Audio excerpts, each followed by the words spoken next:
pointe Gilberge se situe sur la côte nord-est de l'île-Dieu, entre Port-Joinville et la pointe Gautier. Cette côte basse, constituée de plages sableuses et de dunes, fait face au continent qui se trouve à 18 km de là. Dès 2012, l'érosion du trait de côte a révélé un aménagement sur cette pointe qu'il était difficile d'interpréter en l'état. Annabelle Chauviteau, du service patrimoine de la mairie, avait malgré tout déclaré ce site nouveau au service régional de l'archéologie.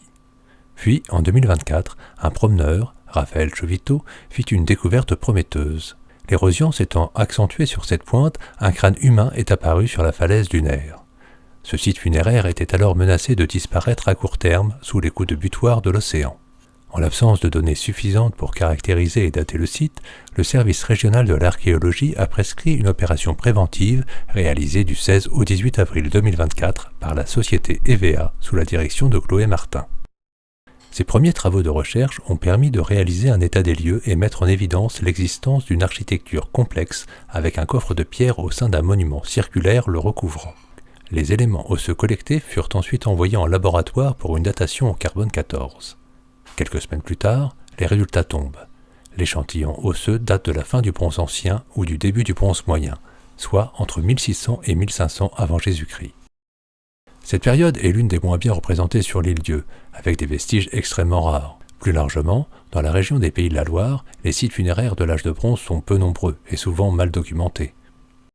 Une fouille d'urgence devait donc être mise en place sur l'ensemble du monument, afin de mieux documenter ce site très vulnérable face au recul du trait de côte. Cette fouille se déroula du 2 au 15 septembre 2024 avec une équipe de 6 archéologues sous la codirection de Sylvie Bouloud-Gazeau, maîtresse de conférences à Nantes Université, et Chloé Martin de la société EVA. Ces travaux révélèrent une architecture de forme ovalaire constituée de blocs de pierre de différents calibres. À l'intérieur furent aménagés 2 coffres contenant chacun un individu inhumé en position fétale, tourné sur le côté gauche, les jambes recroquevillées vers la poitrine. Ces coffres, longs d'environ 1,50 m, étaient soigneusement architecturés, aménagés sur les longs côtés avec des murets de pierre sèche et sur les bords plus étroits avec des blocs d'un seul tenant. Entre ces coffres, d'autres individus, plus jeunes, au moins 4 furent également inhumés.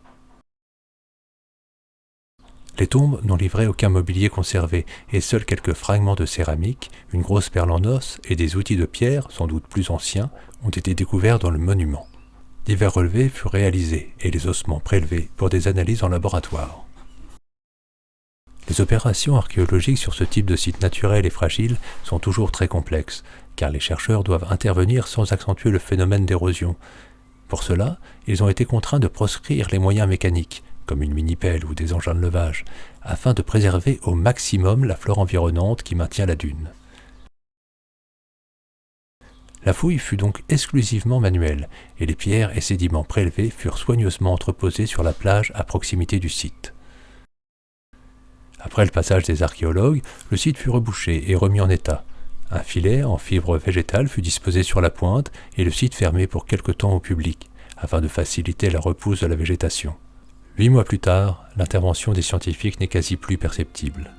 Mais le site a malgré tout pu révéler tous ses secrets, qui les attendaient là depuis près de 3500 ans.